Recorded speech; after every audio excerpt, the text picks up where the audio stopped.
hockey fans, and welcome back to Royally Quacked. You know, it's a beautiful Saturday morning. I'm back here in Cali after being in Texas for almost a week on vacation, seeing Cody's sister and my grandkids and her nice husband, Justin. So, hello, Samantha, Justin, Jackson, Sutton. You are now officially named on episode 104 of Royally Quacked. Well, it's like they've been named on the podcast before. I know, but hey, I'm going to tell them, hey, you got to go listen to it because I named all you guys in the introduction. So yeah. So how you doing, Cody? Better now. I actually got a full night's sleep last night. The night before, I got 4 hours of sleep, and then had to work, and then literally came home, showered, napped, and then went and picked you guys up from the airport late last night. Yeah, well, we appreciate that. That made it so much easier than trying to leave our car down there. Yeah. So, and then there was such a variety of different prices to do that. Yeah. The ones that had the low amount were not highly rated, and the ones that were highly rated were like $40 or $50 a day. And that was 6 days. It's like an extra $300 added to your vacation for your car to sit in a 15 by 10 parking spot. Yeah. That's some pretty good money for that part. So anyways, I think that's where the airlines really make their money. Do you? I'm not sure it's them. Or do you think they own this? That's most of it. Well, no, they probably own the main parking garage. Well, they do, and that was one of the more expensive ones. So they make probably a ton of money on that. I know people use it all the time. So, yeah. But I was gonna do that, and then I go, dang, it's what I didn't know when I set up when we were gonna leave on Sunday is that it was the time change. So instead of getting up at 3:00, or it was really 2:00 to us. And I don't think we went to bed till, Mom was up. Mom's a night person, and it's hard for her to go to sleep early. So I went and I laid down in the living room trying to get more sleep. It didn't work. I came back, and then we finally went to sleep, and I slept decently. But still not enough. And, but we got our trip there. We had a great time. The grandkids, God, have they grown. Jax he's getting tall. We bought him shoes because their birthday's in April. We do that almost every year. We go out at spring break and spend time with them. And we bought him shoes. They were 10.5. I was wearing 10.5s at 10. Yeah, I remember at 9 you were wearing my cleats, my old cleats that I'd wear that were like 9.5, 10. Mm-hmm. So, Bigfoot. I know. You are Bigfoot.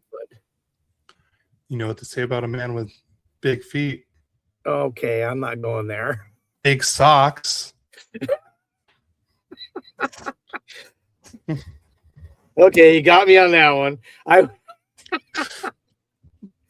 Okay. I knew what you were gonna expect, what I was thinking. That's why I wanted to change it up.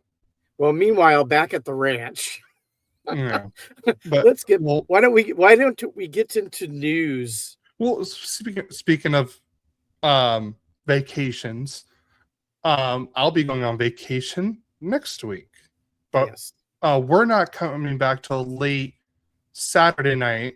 So just a PSA announcement. There's gonna be no episode 105 next week. I'm gonna just do a little teaser. There'll still be an episode, just not a normal episode next week. Yeah, don't spoil it. I'm gonna say it's not gonna be live. No live stream next week. It'll be a pre-recorded episode that's going to come out next week. So yeah. I just want to give everyone a heads up now. And guys, if you think, okay, they're not going to be live, It's not going to be any good. You're going to want to hear this one. Mm-hmm. Gonna want to hear this one. I'm excited for it. It's, we've had a few people on our podcast that, were special, really special to me. Eddie Garcia. I mean, I was flabbergasted and surprised when Cody had him on, and we've had him on one or two more times, and then we've had him on like 3 times total. I want to say. Yeah, I want to say that. Yeah, and then we had Jesse Cohen on, and that was incredible. This is just as incredible. We're not going to spoil it. You're going to have to come back and just listen to it. It'll be Monday the 15th it'll come out on podcast. It'll come out. Oh, let me pull up the calendar. No, the 23rd. Sorry. I'm thinking next week. It's a week from next week. So yes. Yeah, thanks. All right. I'm still a little jet lagged. Yeah, I think it's just normal. Yeah, well, par for the course. Let's go. All right. Well, back to our regular scheduled programming. We'll get into Ducks and Kings news. Definitely a lighter week on the news front, but I'll start with the Ducks news. This is what Ryan Strome stated that after being traded to Calgary. He said, and this is his words, so quote, "Tough to put into words how much I have loved playing for the Ducks. I know the team is in a better place than it was a few years ago, and I'm very proud of that. I'm going to miss all the great teammates I had at Anaheim, the fans who opened my eyes to how much hockey matters in Southern California, and all the relationships I've made the past 4 years. I always gave my best effort on and off the ice to represent the organization the best I could. And I'm looking forward to this new opportunity. Calgary, I am excited and very grateful to represent the Sea of Red and play in Canada again." Quote. Yeah. What a great statement. I've always liked Strome. So. I have always liked him too. I mean, honestly, remember I said Fogle and for Strome? Yeah.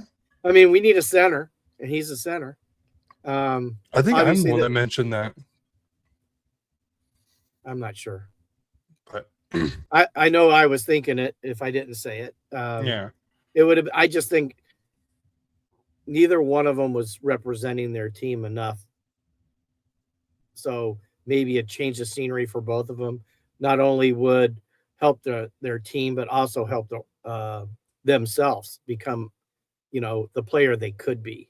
Because we know they both have it in them. They're both very good hockey players. So, yeah.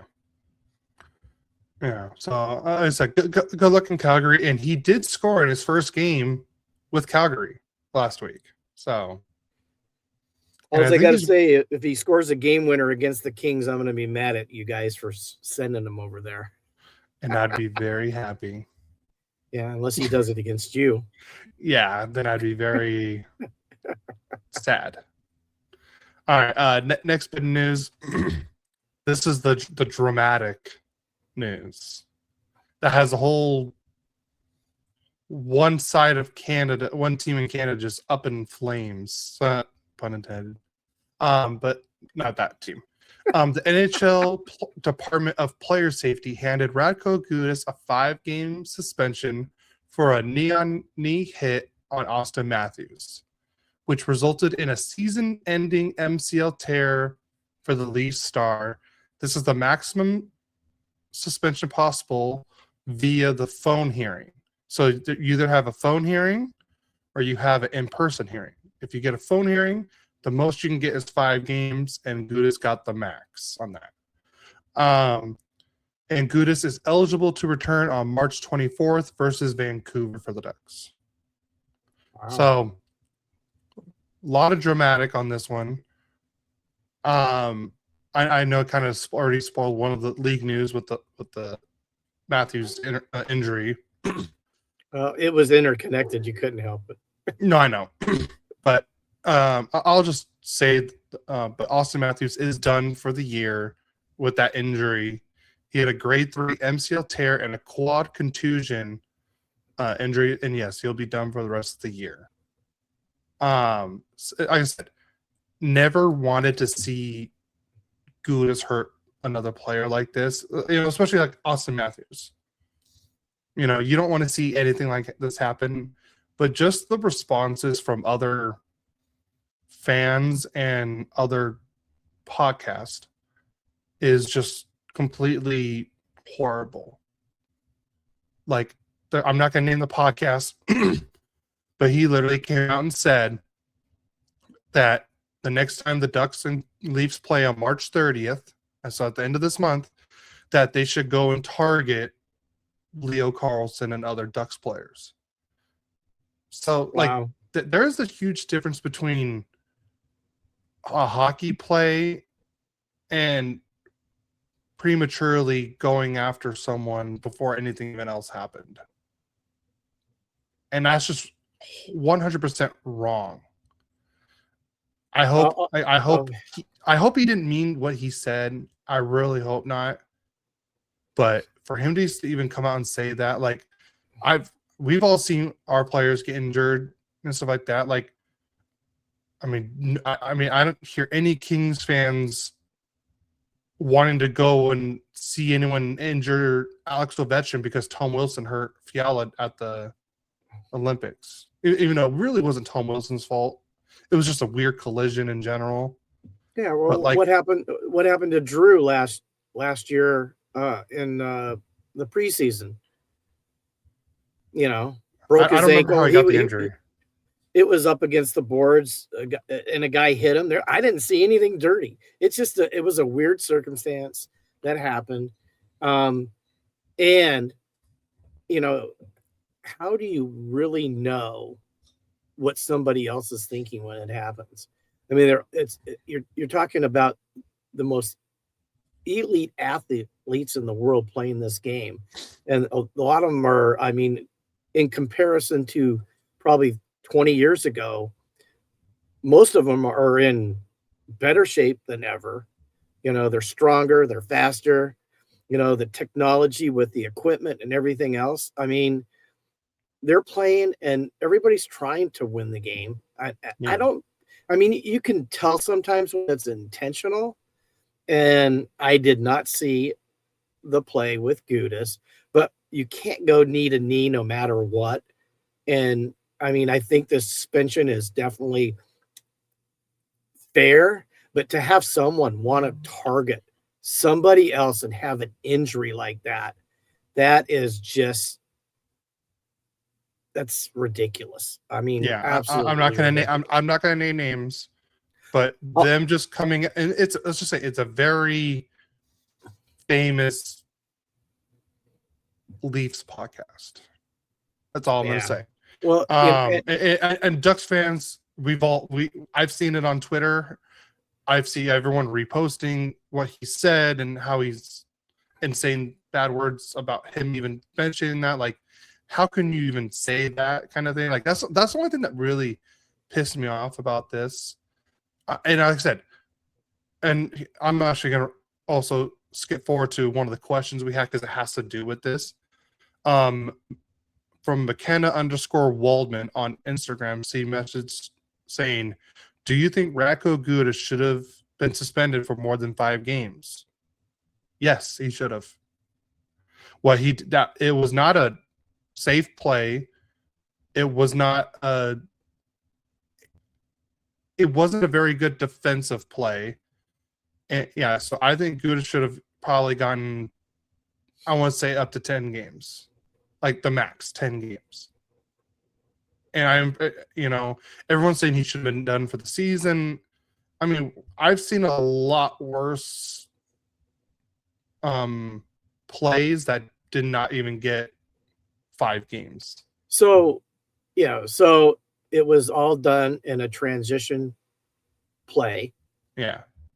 And obviously we know that Radko isn't quite as fast or talented as Auston is. Auston made a move. He tried to stay with it. They hit knee to knee. Now, to me, and this is, I didn't even see this play, but Malkin hit somebody in the head with a stick. Yeah, and that was on purpose. Yeah, and see, then that is so much more worse than something that kind of happened because you're trying to be competitive. There's totally two different things here, and we lost Fiala on a play that was, some people thought it was dirty. I think it was bad timing. It just happened. Like I said, I'm not the biggest fan of Tom Wilson. I respect his game. I'm not the biggest fan of him, but I didn't think that was dirty at all. I think it was just the name and how, and they saw, Tom Wilson hit Fiala injury. Let's go after Tom Wilson. I'm like, I was watching. I'm like, no, I didn't think what Tom Wilson did was bad for that. What Radko Gudas did was bad. I will say that. Like, he could have played that so much better. Like, he was caught in a bad spot, and he made it so much worse for the choice he made. So, yes, I think Gudas should have gotten more than 5 games. I think it should have been 10. It should have been around 10 games. Well, I think I can think of a whole lot worse things, and they were in actually 2 other sports.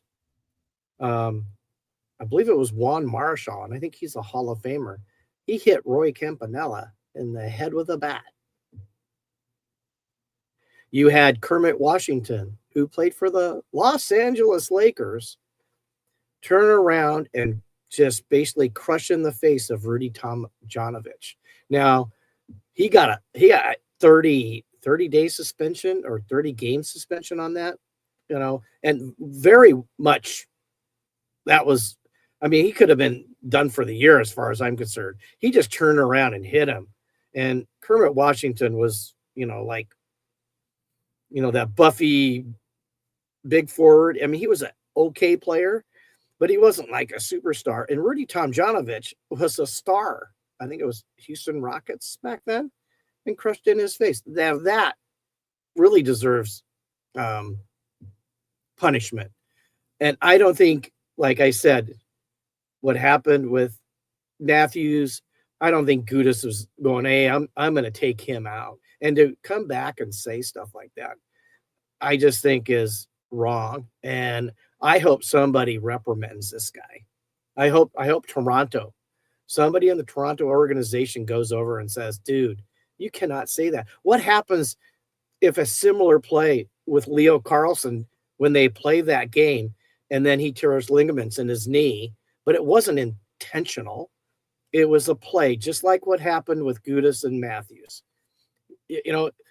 These things are going to happen, and we don't have complete control over those things, especially when they're trying to make competitive plays. And you got these guys on skates, and they're going pretty fast when they're skating. Yeah. And they hit knee to knee. So, we got to worry about what we can control. And most of the time, the only thing we can control is how we react to stuff. And it's a work. It's a hard thing to do. Sometimes you don't control it. And then it just becomes worse. So, my dad always told me, you can't worry about what you can't control. Yeah. And he goes, the only thing you can control is how you react. And I try to remember that, and I'm still not very good at it. I'm just being honest with you guys. I'm not very good at it. Sometimes it just, your heat, passion all gets in there, and the wrong thing is done, said, and obviously I think that happened with Kermit Washington. It was a very physical game. He was upset. He turns around and punches the guy in the face, and the guy was out for couple months. He had to have reconstructive surgery on his face. He actually did coach the Lakers for, I think, 2 seasons after his career was over. But let's move on to something else. Yeah. So, like I said, what Gudas did was bad. Yes. Deserved penalty or suspension. Yes. Did he deserve more? I believe so. Yes. So yeah, I agree with all that. And what that other podcast said was horrible. Yeah.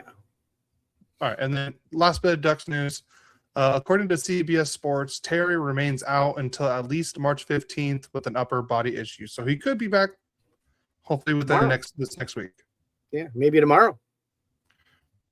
Oh, yeah, tomorrow is the 15th. I don't know why I did not think it was the 15th. It's been a crazy week. Yeah. Okay, let's get on to Kings news. A little levity to go after talking about all that stuff with the knee-to-knee thing. After buying a Rolex for Bailey and doing a photo shoot playing 5 games for the Kings, Panarin switches his number from 72 to 10. Thank you for the trade for Perry to Tampa Bay for that. But now Bailey's number 72 again. And actually, Panarin, it's the number he wanted all along. And speaking about numbers, Matthew Joseph is wearing number 17, and Scott Lawton will wear number 21. And if you know anything, that's my favorite number. And he's actually played really well with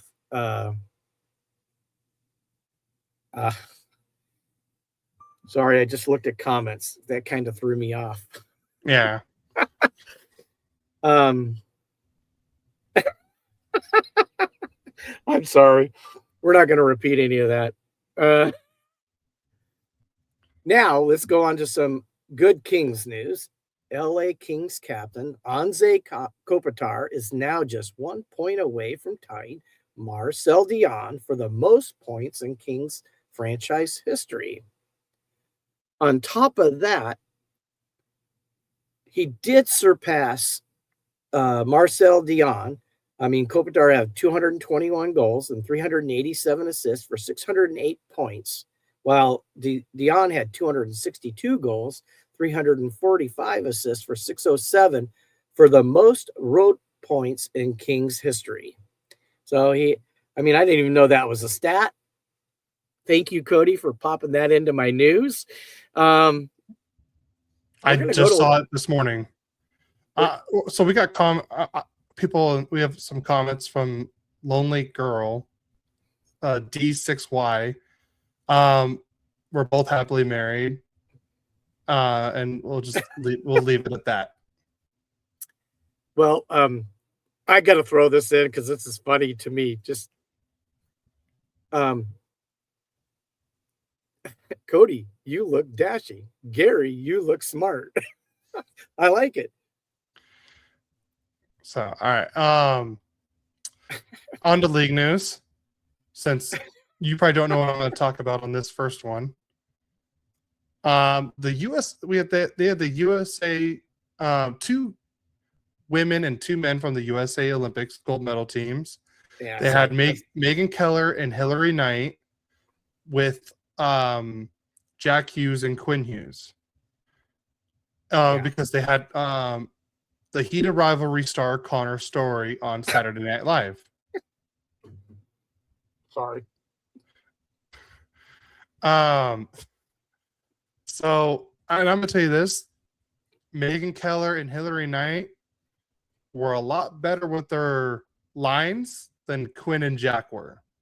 Like, you could tell the girls were fluid with their words. You know, they're very comfortable up there, and Jack and Quinn just looked, you could tell they were reading cue cards and they were having a hard time acting.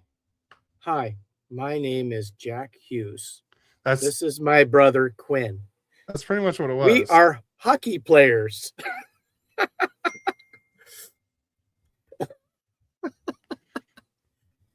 Hey, there's a hot girl that just made a post. Yeah. Your mom said we can ignore that. So let's move on.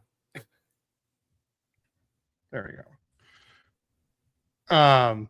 So like I said, it was, I did like how the girls did say, like, oh yeah, we were here and we thought we would invite the guys along.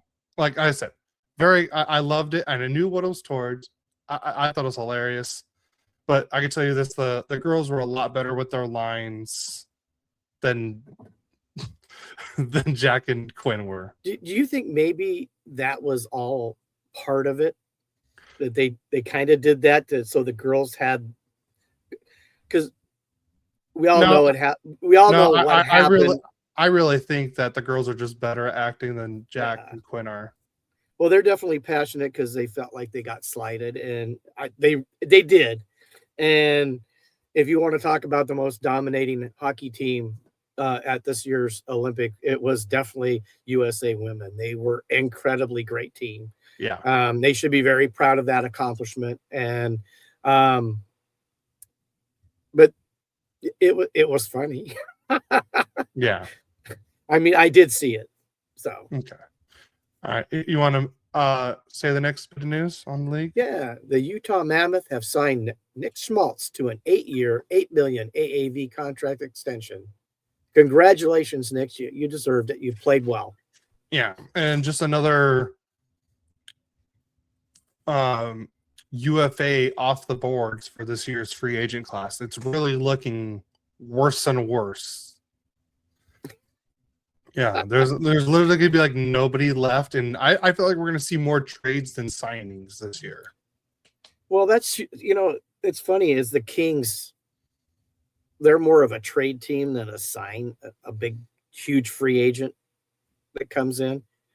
Well, there are no huge free agents this year. Well, I know, but they never sign a huge, they didn't sign Gretzky. They traded for him. Fiala was a trade. I mean, you think of, the better players in the past, they were all Marcel Dion was a trade. So,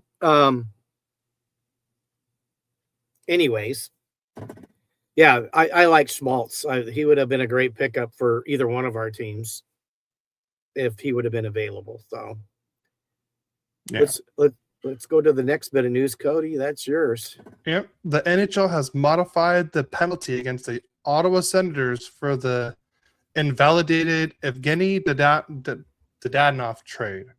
So if you guys don't remember, so Dadonov got traded from Ottawa to Vegas.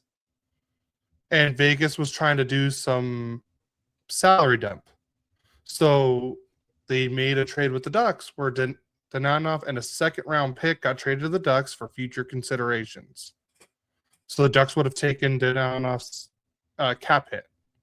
Right. Because, this was like 2022, I want to say. 2023? I can't remember exactly which year it was. But Dadonov had a no trade clause. Vegas did not know he had a no trade clause. It was Ottawa was supposed to tell Vegas about that, and the Ducks were on his no trade list, so he was able to say, no, I'm not getting traded to the Ducks because they're on my no trade list. So the Senators pretty much got in trouble for not telling Vegas about the no trade list. So originally they were supposed to lose. They had the choice of losing their 2024 or 2025 or 2026 draft pick.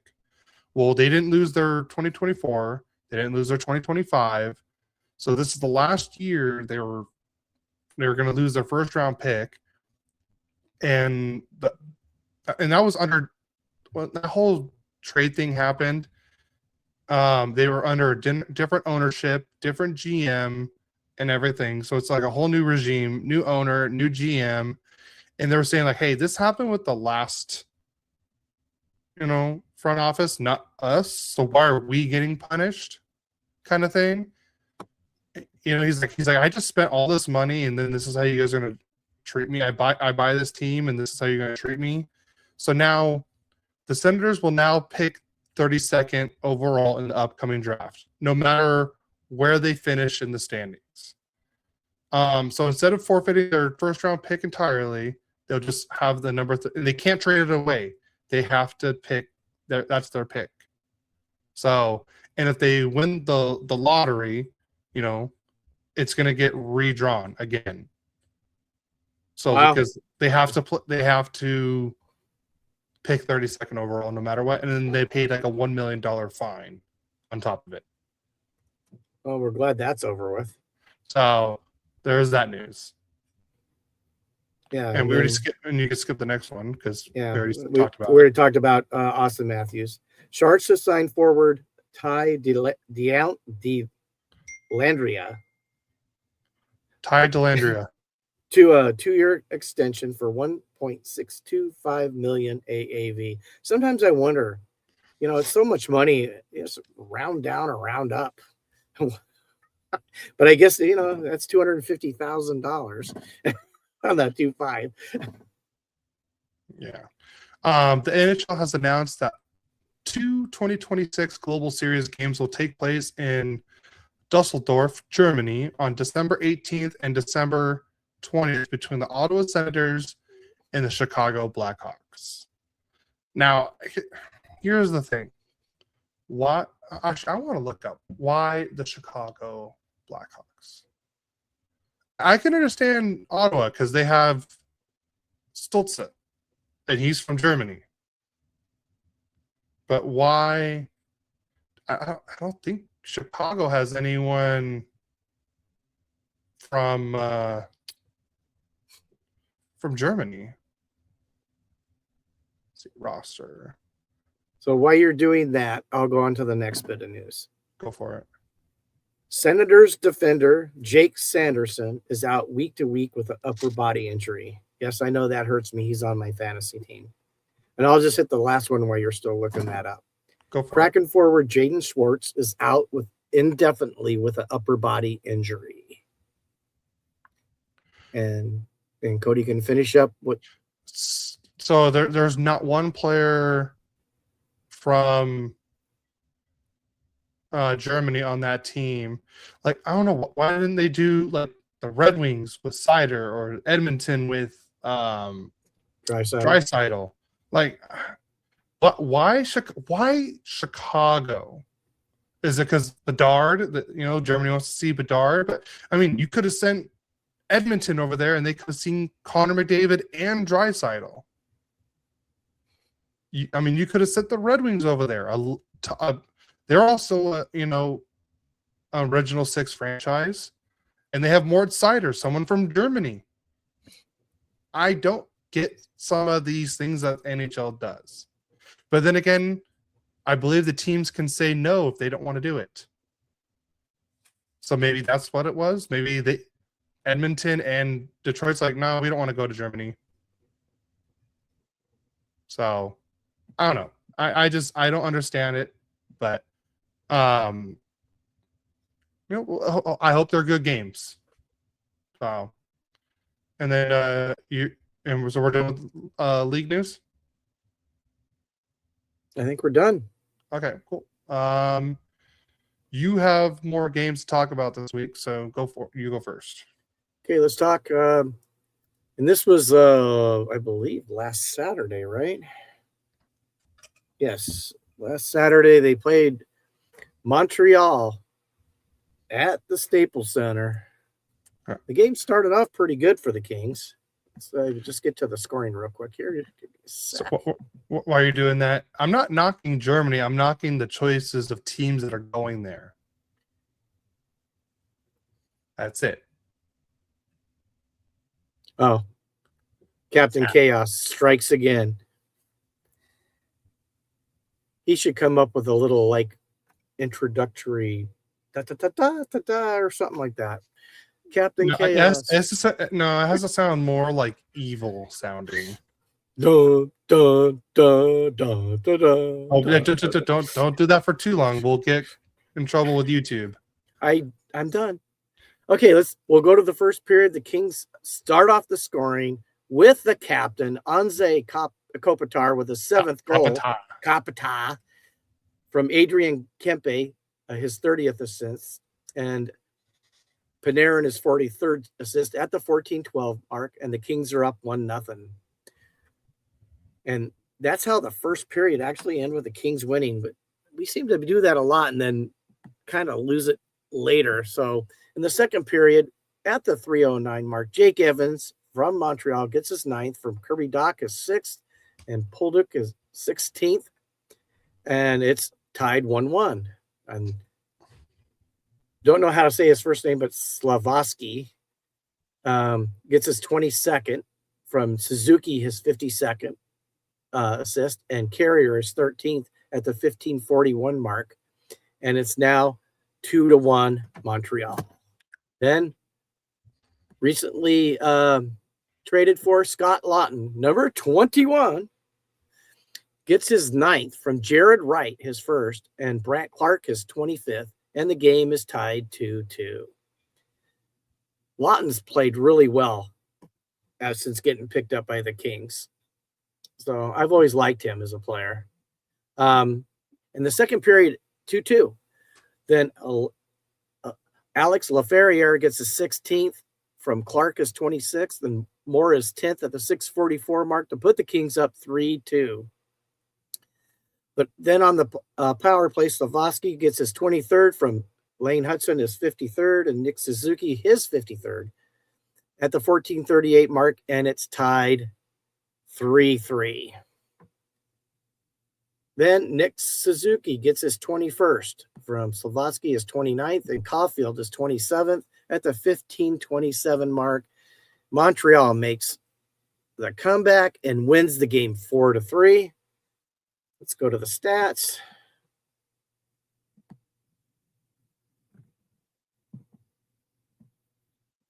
Here we go.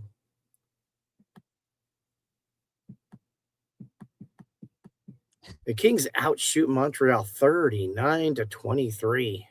That's a wide margin. Face-off 51.1% for Montreal. The Kings 48.9%. The Canadians were 1-for-1 on the power play. Kings were 0-for-3. On hits, the Kings 32, Montreal 21. Blocks, 16 for Montreal, 13 for the Kings. Giveaways, Kings had 13 giveaways to Montreal's 10. Takeaways, Kings had 8-3. Let's go to the 3 stars of the game. And Brant Clark was the 3rd star with 2 assists. Nick Suzuki was the 2nd star with a goal and 2 assists. And Slavoski was the number 1 star with 2 goals and 1 assist. Now on to your game, Cody. All right. So we're going to start with a really crappy game from last week. The Ducks got blanked by St. Louis. What the hell? Was it Hofer or was it Bennington? It was Hofer. Oh, I think he might take over number 1 there. Yeah. He's definitely been the better of the two, but still not. I know his stats aren't that much better, but he is better. But the Ducks, honestly, it wasn't just Hofer playing well. I mean, he played good, but not like I wouldn't say the Ducks got goal lead. I would say the Ducks just plain sucked this game.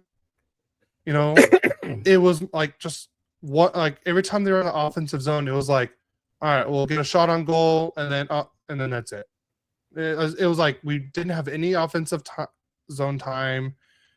Like we got, if anything, we got, like I said, 1 shot. There was no like second chance shots. You know, it was horrible. There was no scoring in the first period.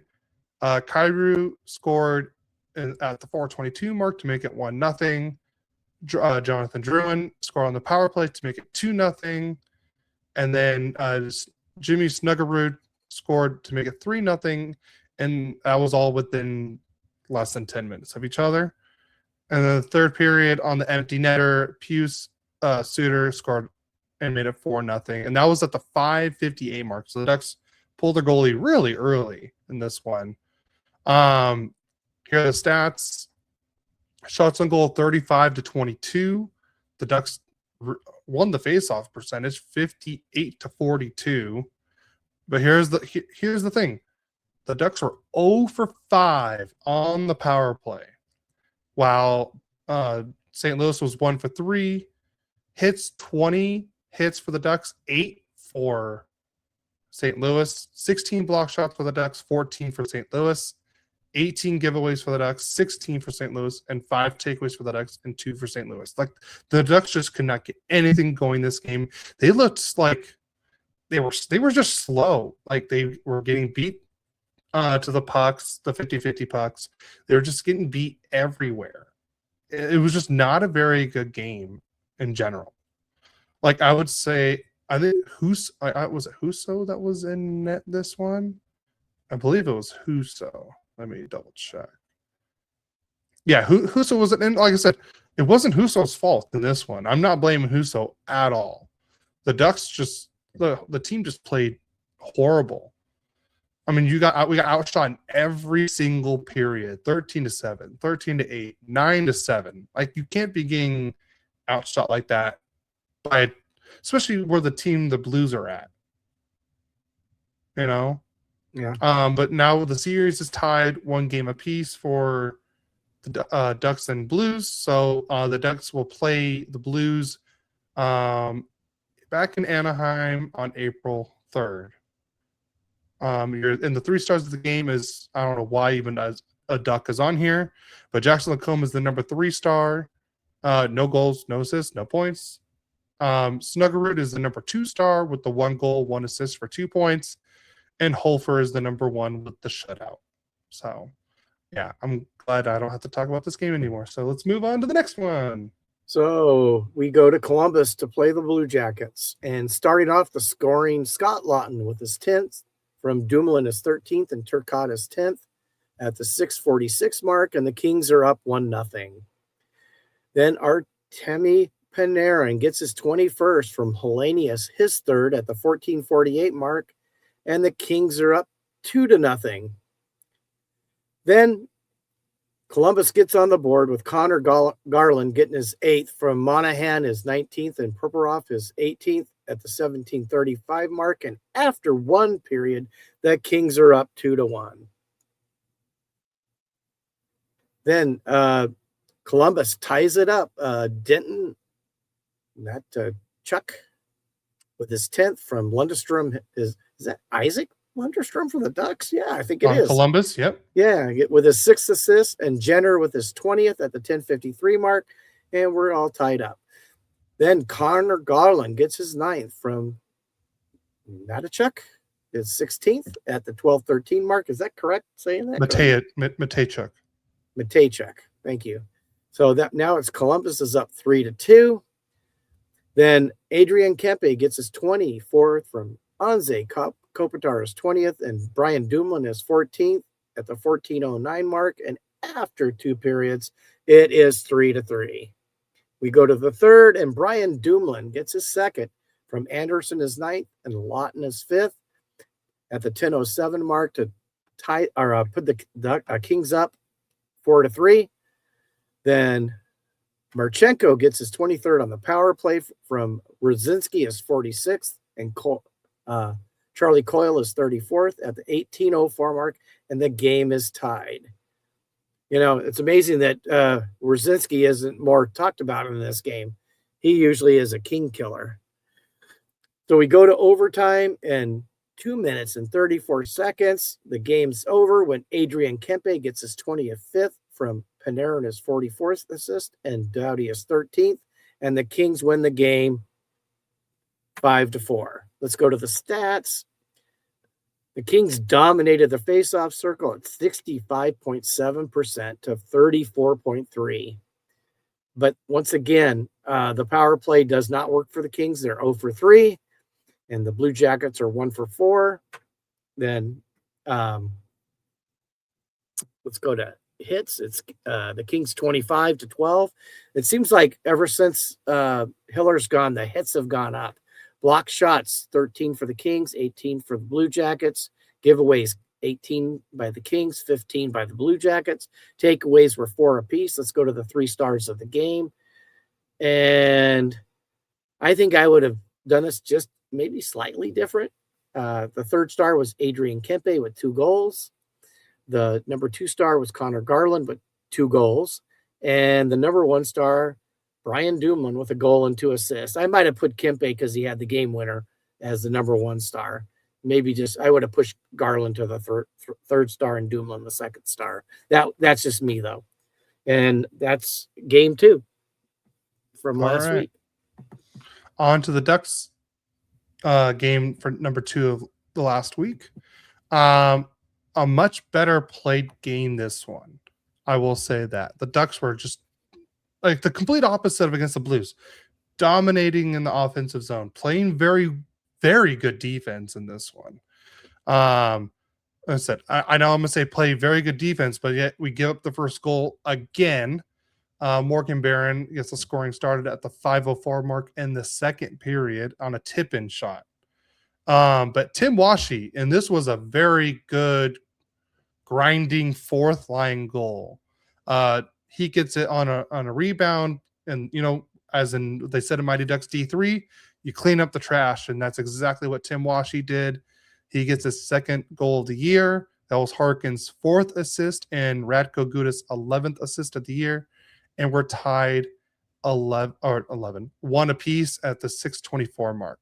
And then Ryan Poehling, 14 seconds later, scores his 8th of the year on a nice tip-in shot. Killorn with his 13th assist and Lacombe's 37th assist, and it's 2-1 Anaheim. And then at the 8:08 mark, Alex Killorn gets on the board with a wrist shot at the 8:08 mark, and it's 3-1 Anaheim now. And Poehling got the assist on that one, and that was his 19th assist. And then the Blues pull their goalie in the third period, and Jackson Lacombe gets the empty netter, his 8th goal of the year. Trouba with his 21st assist, and made it 4-1 Anaheim. Now, here's the thing that very impressed me about the Ducks this game. The shots on goal. All right. In the first period, the Ducks outshot them 8-2. Second period, 20-5. Third period, 7-6. So the Ducks outshot them 35-13. I think Dostal was very bored this game. And I see in the Instagram live chat, we have Wilderness reporting live from the Ottawa game. And he says, "Go Ducks." I appreciate your reporting live, but please don't spoil the game for me. I don't like to be spoiled for the games. And we got the Mighty Ducks Club in the chat saying, "Let's go, Cody." What up, Mikey? I love you, man. Hey, Mikey. Here's the other stats for the game. The Ducks were not very good in the face-off this time. 57-43. Again, 0 for 2 on the power play. So far, we're 0 for 7 on power plays just in the last week. But again, Winnipeg was also 0 for 3. Hits, 15 apiece. Block shots, 12-11 in favor of the Jets. Giveaways, 13-12 in favor of Anaheim. And 4-3 on takeaways in favor of the Ducks. And the Ducks sweep the season series against the reigning President Trophy winners, the Winnipeg Jets. So, and I believe, and the 3 stars of the game, you had Morgan Barron was a number 3 star with the 1 goal. Ryan Poehling was your number 2 star with the 1 goal, 1 assist for 2 points. And then Alex Killorn was your number 1 star with the 1 goal, 1 assist for 2 points as well. All right. Now on to Boston. And this was a defensive battle most of the game. In fact, we didn't even get anyone to score until the third period. And Mason Laurie scores at the 8:22 mark from Lindholm, his 18th, and Arvidsson, ex-King, his 18th, to put Boston up 1-0. Then at the 14-minute mark, Drew Doughty gets his 4th from Moore, his 11th, and Kempe his 31st, and we are tied to 1-1. And this is a pretty quick game because there isn't a whole lot of scoring. We go to overtime. And basically, I think there was only like 39 seconds left in overtime, and Charlie McAvoy basically gets a breakaway, gets it past Kemper from Pasternak, his 53rd, and Kostelic his 9th, And Boston wins in overtime 2-1. Let's go to the stats. Let's give me a second here. Boston really did kind of dominate this game, 23 shots to 16. They won the faceoff circle 55.1 to 44.9. Boston was 0 for 4 on the power play. We were 0 for 2. We had 22 hits. They had 21, 17 block shots for us, the 13 for the Bruins. Giveaways were 16 Bruins, 12 Kings, and takeaways 5 for the Kings. For the Bruins, the 3 stars. Darcy Kemper was the number 3 star with a 913 save percentage and a 1.99 goals against average. Number 2 star was Jeremy Swayman with a 0.99 goals against and a 938 save percentage. And the number 1 star with the game winner, Charlie McAvoy. And that's it. Adam says, spoiler alert, there is no game news at this time. Thank you, Adam. Yeah, I have on my phone on Do Not Disturb, so that way I don't see any spoilers. All right. Ducks last game started very well for the Ducks. First period, 20 shots on goal to Toronto's 8. And here's the scoring in the first period. Matias Michelli gets his 14th of the year to make it 1-0 Toronto. Again, Ducks cannot score first for some reason. All right, but Cutter Gauthier gets his 33rd of the year and ties it up at the 12-19 mark. Chris Kreider with his 19th assist and Lacomb's 38th assist. And so we're tied 1-1. And then Ian Moore gets on the board with his 4th goal. Jansen Harkins with his 5th assist. So it's 2-1 Anaheim after 1. And then Pavel Mintyukov in the second at the 2:55 mark gets his 8th goal of the year. Paling's 20th assist of the year and VL's 2nd assist. So it's 3-1 Anaheim at the 2:55 mark. And then things went downhill. And for some reason, the Ducks could not stay out of the penalty box. They were taking a bunch of stupid penalties, but I know I've said this many times. The refs were really bad in this game. I saw about 10 hooks and holds against Toronto and no calls. We can't be getting away with that stuff. And there was a couple horrible blatant ones. Mom says, I'm okay with not scoring first as long as we score last. I mean, yes, I'd prefer them to get leads and hold leads. And I agree, as long as we're the ones winning at the end, if they score first, that's fine. I mean, you could still score last and lose, technically. Like in this game, we scored last and still lost. Auston Matthews on the power play gets his 27th of the year, so it's 3-2 Anaheim. And then that's when the Auston Matthews injury, Radko Gudas penalty came up, and it was a 5-minute major, got kicked out. So Toronto had 5 minutes of a full power play, and they definitely took advantage of it. Tavares at the 16:26 mark on the power play ties it up 3 apiece.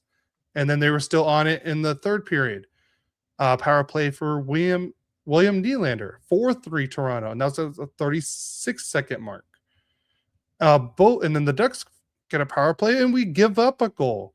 Former Duck legend Bo Grew gets his first goal of the year, his 2nd career goal, and it's, of course, against the Ducks. He scored 1 for the Ducks, and he scored 1 against the Ducks. So now we're down 5-3. And then Matthew Nyes on the empty netter at the 18-12 mark gets his 17th of the year. So it's 6-3 Toronto. And then Alex Killorn gets what we call a garbage time goal. It made it 6-4 Toronto. We can't be taking that many stupid penalties during this time. Like, this is the game the Ducks should have won. Like, before this game, you want to hear an interesting stat, Dad? Sure. You know, the Seattle Seahawks had a more recent win than the Toronto Maple Leafs before this game.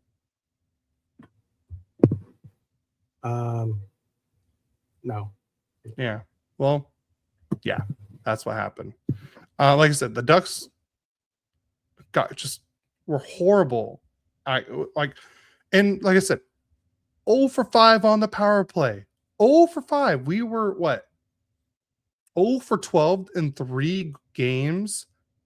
The power play has to be better. We got to score goals on the power play. You're not going to get far in the playoffs if you can't score power play goals. Here's the shots on goal. 20 shots for the Ducks, 28 for the Leafs. The Ducks got lost in the faceoffs, 56 to 44. Again, 3 for 7 on the power play for Toronto. Like I said before, the Ducks were 0 for 5.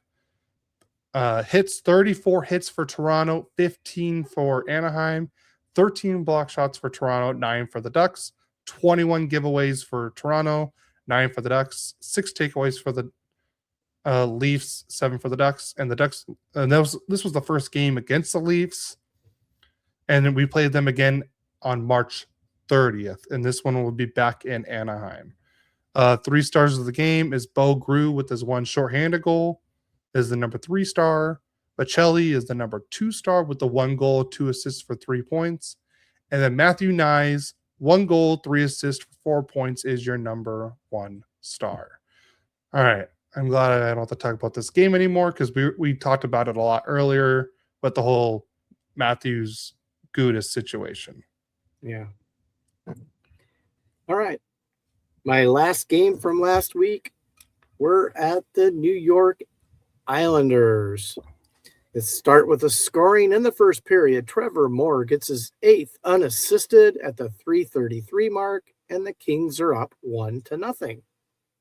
Then at the 13:07 mark, Anze Kopitar gets his 8th from Anderson, his 10th, and Turcotte his 11th, and it's 2-0 Kings. Then at the 18:28 mark, Adrian Kempe gets his 26th from Panarin, his 45th assist, and it's 3-0 Kings after 1 period. We seem to have really good first periods and then just kind of tail off as the game goes on. So we'll go to the second period, and Heineman gets his 17th from Pelech, his 9th, and Horvat his 18th at the 10:46 mark, and now it's 3-1 Kings. Then Heineman gets his 2nd goal of the game, his 18th of the season from Matthew Schaefer, his 28th, and Horvat his 19th at the 3:38 mark. And it's 3-2 Kings. That's how the scoring ends. Kings win the game 3-2. Let's go to the stats. Kings outshoot the Islanders 27-23. Faceoffs. Islanders 58.7% to 41.3 for the Kings. Both teams went 0 for 3 in the power play. Hits were tied 23 apiece. Kings had 23 block shots, Islanders 14. Giveaways, it was 11 for the Kings, 9 for the Islanders, and takeaways 5 for the Islanders, 4 for the Kings. Let's go to the 3 stars of the game. Trevor Moore, the 3rd star with a goal. Heineman with 2 goals as the 2nd star, and the number 1 star, the captain, Anze Kopitar with a goal, and that finishes off the season. Or that season, the week, I should say. Sometimes it feels like the season should be over. Yeah. Adam says, so much for trying to get Matthews to Anaheim now. I mean, I have not even ever heard. I heard the Kings were interested. I've heard the Ducks, but more recently it's been Kings more than Ducks. Here's the thing. What do you gotta trade to get him?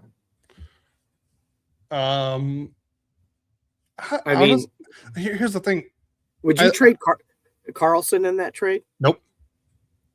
Would you trade Gauthier in that trade? No. Would you trade Lacombe in that trade?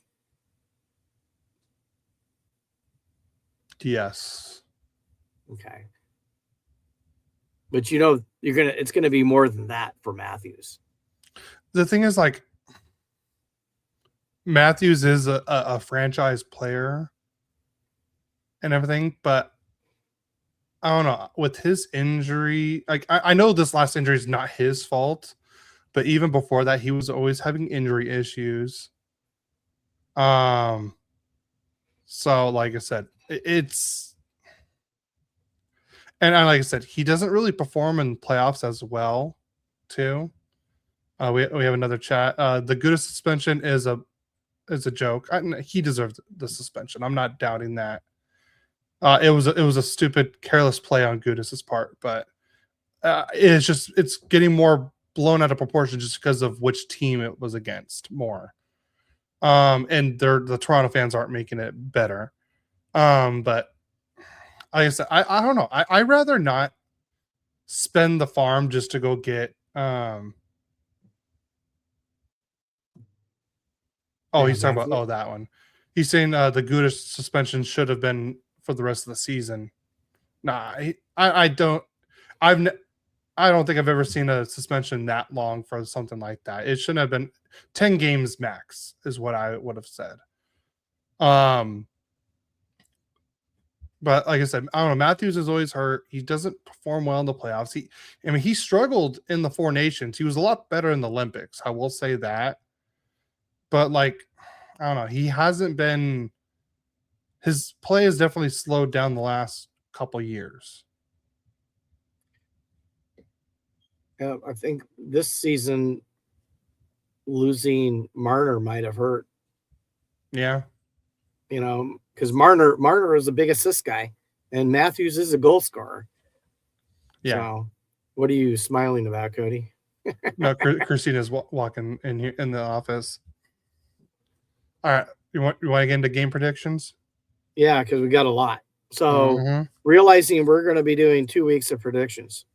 Yep. So you want to go first, or you want me to go first? I'll go first. Go for it. So today they're playing the Devils. I have them losing 4-3 to the Devils. Then Monday they're playing in New York against the Rangers. I have them winning that game 5-2. Then Thursday they're in Philadelphia to play the Flyers. I have them winning 5-4. Then a week from today they'll be playing the Buffalo Sabres in at home. And I have them losing that game 6-3. Buffalo is all of a sudden turned into some kind of powerhouse. They're fighting for the conference lead against Tampa Bay up there. Yeah. And then next Sunday we're playing the Utah Mammoth, and they're playing well. And I have them losing that game 5-3. Then Tuesday the 24th will be at Calgary. I have us winning that game 5-4. And then the 24th, they're at the Vancouver to play the Canucks. I have the Kings winning that game 6-4. And those are my predictions. All right, my predictions. You know, the Sabres are number 1 in the Atlantic right now. Oh, did they? You know, I did not know that. I know they were right there with Tampa Bay. So, we'll go over more later. They have 86 points. Tampa Bay, has 84, but Tampa Bay has also played 2 less games. Yeah. So, all right, on to my predictions. So I already predicted today's game last week. I said, what, 5-3 win for the Ducks? 5-2. 5-2. Yeah. All right, so the Ducks play the Canadiens tomorrow in Canada. And it's game number 67, and I'm predicting a 4-3 loss against the Canadiens. On Wednesday, the Ducks play against the Philadelphia Flyers, and I'm predicting a 5-2 win. And I want to add something to this game. So You know how when the Ducks play in Philly, like the last 2 years, they just go after Cutter. Well, I want things to change. I want on Wednesday to be the loudest game the pond has ever seen or heard. I don't want boos. I don't want anyone booing anyone, on that team. I want us just to cheer as loud as possible for the Ducks. Every time Cutter gets the puck, just everyone starts screaming. And like I said, don't boo Zegras. What he did was wrong, but let's make it like he misses being in Anaheim instead of thinking he made the right decision to leave. I want us to be loud and proud to be Ducks fans on Wednesday against the Flyers. How they do more like Philadelphia fans, they were always booing. They're saying F you Cutter. No, we're not doing any of that. I just want us to be loud and proud of the Ducks and just be super happy at this game. Like I said, I want it to be the loudest as possible. So like I said, I'm gonna be out of town, so I will not be able to attend the game. But that's just what I want. So, next game is Friday, game number 69. The Ducks will go to Utah and face against the Mammoth. And I'm predicting a 6-5 win for the Ducks on that one.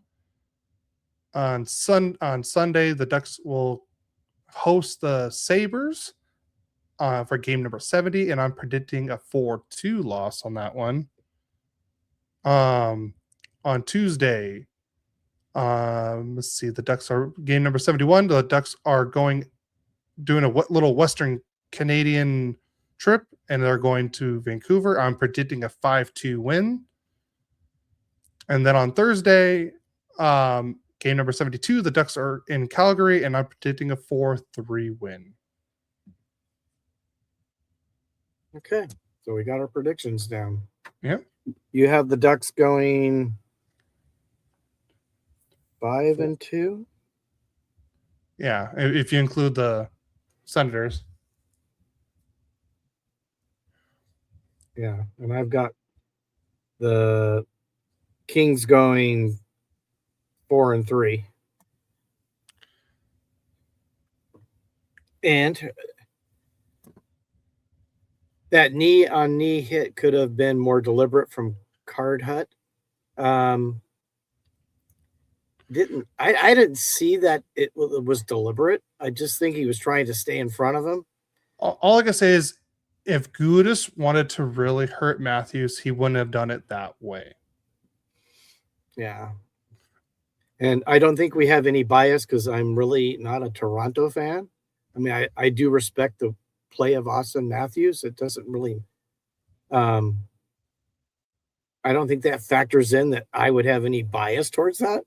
I mean, I didn't think, when Drew went out in that preseason game that was, get rid of the guy forever for something like that. And, hey, you can say whatever you want. The Ducks sucks. They're in first place, so you can say that all you want. I'm just saying this, like, the Sharks have been great to watch this year. I said Celebrini's been so fun to watch. He's my heart winner. If I had to choose someone to win the heart, it would be Celebrini, because like what he's doing on that team is just, it's amazing. Because like it literally says in the most valuable to their team, and who's more valuable to their team than Celebrini to the Sharks? Incredible talent. Fun to watch play. I guess everybody could have an opinion, of what they think, and he obviously has his opinions, and so we disagree. Yeah. I can tell you I'm not blind, by the way. I find that a little offensive, a little harsh. But I'm not going to fight back at that because it's your opinion. Yeah. You have a right for it. So, but that's okay. I would just throw out, you guys were up 3-0 in 2014 on us, and we won 4 straight and went on and won the Stanley Cup. You can yell at me all you want when the Sharks actually win a cup. All right, that is that simple enough said. At least our teams have won a Stanley Cup. Yeah, well, it's okay. Like I said, he has an opinion. I go, he doesn't have to really not said one nice thing to us about on this whole thing. Yeah, that's all right. So, but we like. We've heard a lot worse. Yeah, but I actually said what you said on the comments, and I repeated it, and I could say I don't agree with you, but I would bet when it came to the Sharks, you're biased too. So, like when he was saying that hit he should have been suspended. When have we ever seen a suspension more than 10 games? When was the last time we saw something like that? I can't remember.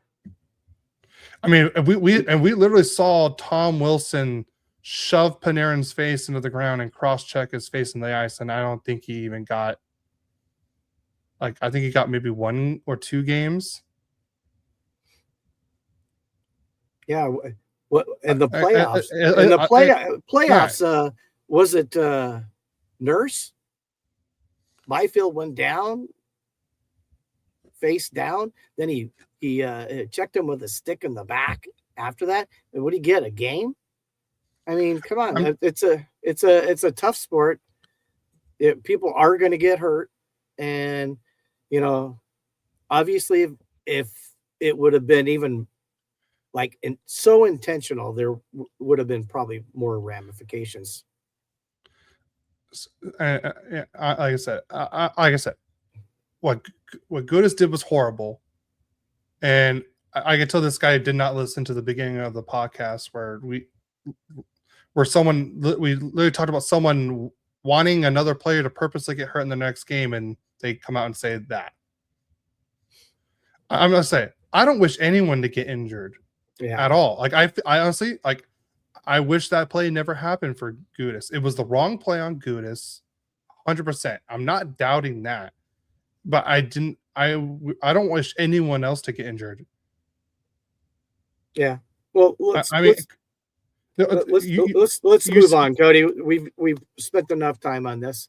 Yeah. We've got all our predictions. What else do you want to talk about, or are we ready to sign off for? We can also talk about like I said. I know we said at the beginning, but for people that are just now tuning in, but there will be no live stream next week. We will have an episode next week, but it's gonna be a pre-recorded one. It's not gonna be a normal episode. It's gonna be a special episode. So just be on the lookout for that. That one will come out on, what did I say, the 23rd? Yeah, on Monday the 23rd. So yeah. Adam says absolutely terrible. It's one thing to hit him in open ice, but it's another to go after the knee. No, like I said, what Gudas did was, like I said, horrible. But we'll move on from that. We talked about it a lot in the beginning. But anything else you want to add before we get out of here? I'm good. Yeah, special like me. He is special.